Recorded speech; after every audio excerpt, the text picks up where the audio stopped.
What did cyclone did? It did defoliation of the trees, it did snapping of branches, and it did uprooting of trees. So while the first two actually does not kill the tree, but the third one has a large reason where the trees cannot be pulled back, and a lot of loss of life and various other amenities is also there. In nutshell, Calcutta lost around 20,000 to 25,000 trees, and more than 50,000 trees had broken branches. Large road sections are now completely barren. We cannot identify them the way we used to. Along with the trees, we lost a huge biodiversity. This is of real concern because this was the time that the birds were in nesting state. We could see all over that there were a huge number of birds nest along with the eggs fallen down. In fact, when I went to see at Eco Park, I could actually see a bird dead over there, still holding its child within its paws. So it kept holding on to its little home and tried to protect the tree till protect the child till the last minute. But that's what it is. That was the nature's decision. So we cannot do anything about it. And what Calcutta is going to witness this winter is something that all of us should be ready about, because we already know that huge amount of pollution that we have in the winter season. With such huge number of trees gone, I think God should really bless us. I looked at this basic understanding of the variety of trees. Now, unfortunately, because of whatever reasons, I don't know why, we had huge number of fast-growing trees all over the streets. Trees which all of us regard like Radha Chura, Krishna Chura, Kadam, Jacaranda, Spathodia, etc. They are fast-growing trees, and they were mostly varieties which were toppled or they suffered heavy damage to the extent that just the stump is left and nothing is left above. And if you look at their physical conditions, I went out and did a very good survey of all the trees which fell down, and I actually went out to study the root structure of the trees, but what I saw was really saddening.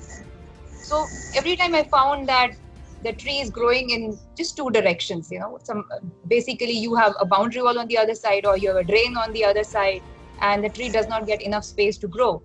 And there is a very tight paving all around the roots, which all of us can see and understand, but we really don't care about it. Okay, if you see species-wise on the Calcutta roads, more than 50% variety of the trees are all these fast-growing trees, because we are looking at low-hanging fruits. We want the trees to just be put in and then they should grow fast, and we have canopies all over. And physical conditions, if we see that more than 80% of the trees are actually suffering with very poor conditions in which we want them to grow.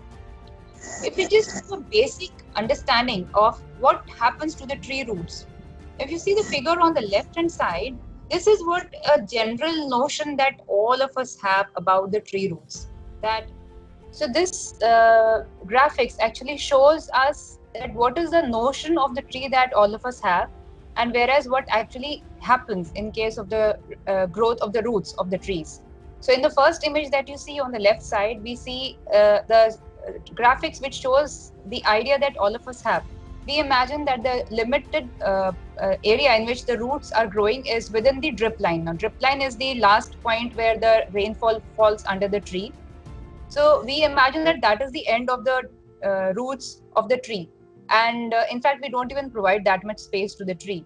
But whereas what actually happens in case of the tree is the right side diagram. The roots which are actually providing the nutrition and anchorage to the tree are at least 1.5 times beyond the drip line. And they are the main roots which are providing the necessary water and nutrition and the anchorage against the wind. Only 20% of the roots grow deeper down in case of very big trees to search for extra nutrition or provide extra anchorage. But 75-80% of the job is done by the top level of the roots, which actually grows within 1.5 feet to 2 feet depth only. Okay, so this is a very, very important understanding for all the architects and builders, particularly because most often we only provide 1.5 meter by 1.5 meter kind of a space, and we want a big tree to grow there. So my friends, just remember, we just need another Amphan or any such cyclone, and we won't be able to take that kind of pressure. So if now we look at the images of the uprooted trees, you see these little small petite balls that these trees are actually surviving with, gives you enough of reason that the mass on top of the tree was actually standing there like a lollipop. So there the CG is completely disturbed when that kind of a wind pressure is there and the trees just fall down. You see all over. We also have very carefully developed this little bench kind of structure around many structures. You see this all over the Calcutta streets. That such kind of structures have been done, and people nicely sit and relax under it. But this is one of the another main reason that these trees are not able to take a natural form of growth under the ground. Now, if we look at the case study of the Fani, that cyclone which came in Bhubaneswar, they lost around 1 lakh trees, and they all there it was observed that the native varieties survived better. They could plant only 30% back because of the space availability. Now, this is another interesting phenomenon. We've seen it in Calcutta also, that once the roots come out, then we don't have space to put it back again because they were somehow surviving in that little space. But when they come out, we know that this big, huge mass cannot be put back inside within that space.